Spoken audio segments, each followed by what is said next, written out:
গঙ্গাবক্ষে 500 লঞ্চে যোগা দিবস পালনের কর্মসূচি। এদিন সুন্দরবন থেকে বাবুঘাটের উদ্দেশ্যে রওনা দিলেন মাঝিরা। সদ্য লন্ডন থেকে চোখের অপারেশনের বিশেষ প্রশিক্ষণ নিয়ে ফিরেছেন ডাক্তার মোনাজির হোসেন। বনগাঁতে এই সর্বপ্রথম কোলফেকো, টোরিক, মাল্টিফোকাল ছানি অপারেশনের জন্য আসুন বনগাঁ আই কেয়ারে। আগামী 21শে জুন আন্তর্জাতিক যোগা দিবস উপলক্ষে দেশের বিভিন্ন প্রান্তের মতো পশ্চিমবঙ্গেও জোর কদমে প্রস্তুতি চলছে। এবারের যোগা দিবসের মূল অনুষ্ঠানে যোগ দিতে রাজ্যে আসতে পারেন প্রধানমন্ত্রী নরেন্দ্র মোদী। সেই অনুষ্ঠানকে ঘিরে বড়সড় প্রস্তুতি শুরু হয়েছে প্রশাসনিক স্তরে। সুন্দরবন এলাকা থেকে প্রায় 520টি লঞ্চ ও বোট বাবুঘাটের উদ্দেশ্যে রওনা দেওয়ার প্রস্তুতি নিয়েছে বলে জানা গিয়েছে। ইতিমধ্যেই বাসন্তীর সোনাখালী সহ বিভিন্ন ঘাট থেকে একাধিক জলযান কলকাতার পথে যাত্রা শুরু করেছে। এই বিশাল আয়োজনকে কেন্দ্র করে সুন্দরবন জুড়ে তৈরি হয়েছে উৎসবের আবহ। তবে এর পাশাপাশি রয়েছে একাধিক সমস্যাও। লঞ্চ ও বোট মালিকদের অভিযোগ, এত বিপুল সংখ্যক জলযান নিয়ে যাত্রার ক্ষেত্রে বড় বাধা হয়ে দাঁড়িয়েছে জ্বালানির তেলের সংকট। অভিযোগ, প্রতিটি লঞ্চ ও বোটের জন্য প্রায় 700 লিটার করে জ্বালানি বরাদ্দ করা হলেও বাস্তবে পর্যাপ্ত তেল সংগ্রহ করতে গিয়ে নানা সমস্যার মুখে পড়তে হচ্ছে তাদের। ক্যানিং, বাসন্তী, গোসাবা সহ সুন্দরবনের বিভিন্ন এলাকার পেট্রোল পাম্পে দীর্ঘক্ষণ লাইনে দাঁড়িয়েও পর্যাপ্ত ডিজেল মিলছে না বলে অভিযোগ উঠেছে। লঞ্চ মালিকদের একাংশের দাবি, আন্তর্জাতিক পরিস্থিতি ও যুদ্ধজনিত প্রভাবের কারণে জ্বালানি সরবরাহে বিঘ্ন ঘটছে, যার সরাসরি প্রভাব পড়ছে সুন্দরবনের জলপথ পরিবহন ব্যবস্থায়। ফলে অনেক লঞ্চ এখনো সোনাখালী ও গদখালী ঘাটে দাঁড়িয়ে। জলপথে সুন্দরবন থেকে বাবুঘাট পৌঁছাতে প্রায় 2 থেকে আড়াই দিন পর্যন্ত সময় লাগতে পারে। সেই দীর্ঘ যাত্রা পথে পর্যাপ্ত জ্বালানি, মোবিল ও পানীয় জল মজুত রাখা অত্যন্ত জরুরি। কিন্তু জ্বালানির অভাব পরিস্থিতিকে আরও জটিল করে তুলেছে। নিজেদের উদ্যোগে বিভিন্ন জায়গা থেকে তেল সংগ্রহ করে কিছু লঞ্চ রওনা দিলেও বহু জলযান এখনো অপেক্ষায়। এই পাম্পে তেল ছিল না, তেলের জন্য আমরা সকাল থেকে তেল পেলাম না, তাই এখন পেয়েছি। এখন আমরা খুব খুশি, চলে যাচ্ছি। কোথায় যাবেন? কোথায়? এখন আমরা বাবুঘাট যাব। মূলত কি কারণে আপনাদেরকে এই তেল দেওয়া হলো? ওখানে তেল দেওয়া হলো বলতে বোট নিয়ে যাব বাবুঘাট বিশ্ব যোগা দিবস, বিশ্ব যোগা দিবসের জন্য। এর পাশাপাশি নিরাপত্তা নিয়েও উদ্বেগ রয়েছে। বর্তমানে সুন্দরবনের নদীগুলিতে ভরা কোটালের কারণে প্রবল স্রোত বইছে। যাত্রাপথের কিছু অংশ সমুদ্র সংলগ্ন এলাকা দিয়ে অতিক্রম করতে হয়, ফলে ঝুঁকিও কম নয়।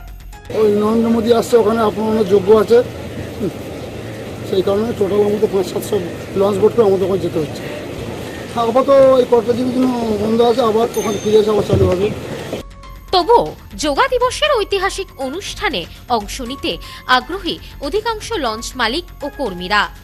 অন্যদিকে একাধিক বোট কর্মীর অভিযোগ, সরকারিভাবে খাবার ও অন্যান্য খরচের জন্য আর্থিক সহায়তার যে আশ্বাস দেওয়া হয়েছিল তার সবটাই এখনো হাতে পৌঁছায়নি। ফলে কর্মীদের একাংশের মধ্যে অসন্তোষও দেখা দিয়েছে। তবে সমস্ত সমস্যার মধ্যেও সুন্দরবনের পর্যটন শিল্পের সঙ্গে যুক্ত বহু মানুষ এই অনুষ্ঠানে অংশগ্রহণকে গর্বের বিষয় হিসেবেই দেখছেন। বিশ্ব যোগ দিবস উপলক্ষে আমাদের মাননীয় প্রধানমন্ত্রী আসছেন। আমরা খুব আনন্দিত যোগ দিবসে আমরা অংশগ্রহণ করতে পারার জন্য। আমাদের প্রায় 520টার উপরে লঞ্চ বোট যাচ্ছে। কিন্তু বর্তমান পরিস্থিতি যেটা দেশে দাঁড়িয়েছে, আমাদের 19 তারিখে রিপোর্টিংয়ের টাইম দেওয়া হয়েছে সকাল 10টার মধ্যে, কিন্তু বর্তমানে এই পর্যন্ত আমরা এখনও তেল পাইনি। আমরা যে অ্যালটমেন্ট হয়েছে যে তেলটা, আমরা কালকে সকাল থেকে এখানে ওয়েট করছি, এখন তেল পাইনি। আমরা বুঝতে পারছি না যে আমরা কিভাবে 19 তারিখে সকাল 10টার মধ্যে রিপোর্টিং করব।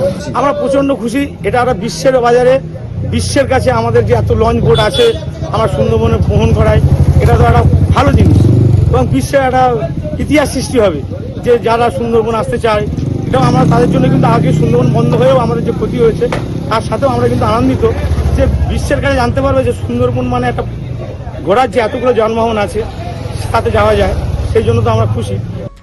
তাদের মতে আন্তর্জাতিক মঞ্চে সুন্দরবনের পরিচিতি আরও বাড়বে এবং বিশ্বের সামনে এই অঞ্চলের ঐতিহ্য ও প্রাকৃতিক সৌন্দর্য তুলে ধরার সুযোগ তৈরি হবে। যদিও এই আয়োজনের কারণে সুন্দরবনের পর্যটন শিল্প সাময়িকভাবে ক্ষতিগ্রস্ত হয়েছে। প্রশাসনের তরফ থেকে জানানো হয়েছে 17 জুন থেকে 22 জুন পর্যন্ত পর্যটন পরিষেবা আংশিক বা সম্পূর্ণরূপে বন্ধ রাখা হতে পারে। ফলে বহু পর্যটকের বুকিং বাতিল করতে বাধ্য হয়েছেন ব্যবসায়ীরা এবং অনেক ক্ষেত্রেই পর্যটকদের টাকা ফেরত দিয়ে দিতে হয়েছে। আমরা যাচ্ছি প্রধানমন্ত্রীর ডাকে বাবুঘাটেতে, প্রধানমন্ত্রী আসছে, প্রধানমন্ত্রীর যোগা দিবসে আমরা বাবুঘাটেতে আমাদেরকে বলা হয়েছে, আমাদের সুন্দরবন দপ্তর থেকে জানানো হয়েছে, অতএব বিডিওর থেকে জানানো হয়েছে আমাদের ওখানে অংশগ্রহণ করার জন্য। তা ওখানে যেতে পেরে, প্রধানমন্ত্রীর ডাকে যেতে পেরে নিজেকে খুব ধন্য মনে করি। এবং এই যে তোমরা বিশ্ব যোগা দিবসে যাচ্ছ, এই সুন্দরবন এলাকা থেকে কতগুলো বোট লঞ্চ মিলে কত যাচ্ছে? টোটাল বোট লঞ্চ মিলিয়ে 520টা যাচ্ছে বাবুঘাটেতে প্রধানমন্ত্রীর যোগা দিবসে। এদিকে এই বিপুল সংখ্যক লঞ্চ ও বোট ব্যবহারের যৌক্তিকতা নিয়েও প্রশ্ন তুলছেন একাংশ। তাদের দাবি, জ্বালানির মূল্য বৃদ্ধির সময় হাজার হাজার লিটার তেল ব্যবহার করা কতটা প্রয়োজনীয় তা নিয়ে ভাবনার অবকাশ রয়েছে। বিরোধীদের একাংশের অভিযোগ, এটি জ্বালানির অপচয় ছাড়ার কিছুই নয়। যদিও সমর্থকদের দাবি, আন্তর্জাতিক যোগা দিবসের মতো গুরুত্বপূর্ণ অনুষ্ঠানে বাংলার অংশগ্রহণ ও সুন্দরবনের প্রতিনিধিত্ব নিঃসন্দেহে গৌরবের বিষয়।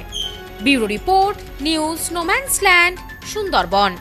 সম্প্রীতি guest house hotel and restaurant. সমস্ত আধুনিক সুবিধাযুক্ত AC double bedroom, standard double bedroom, twin bedroom, deluxe double bedroom. আমাদের হোটেলেই রয়েছে বাঙালির খাবার সহ মাল্টি কুইজিন রেস্টুরেন্ট। শহরের মধ্যে অথচ সম্পূর্ণ নিরাপদ পরিবেশে থাকা খাওয়ার একমাত্র ঠিকানা Sampriti guest house hotel and restaurant, Chakdah road, টবাজার, বনগাঁ। ফোন 03215257603।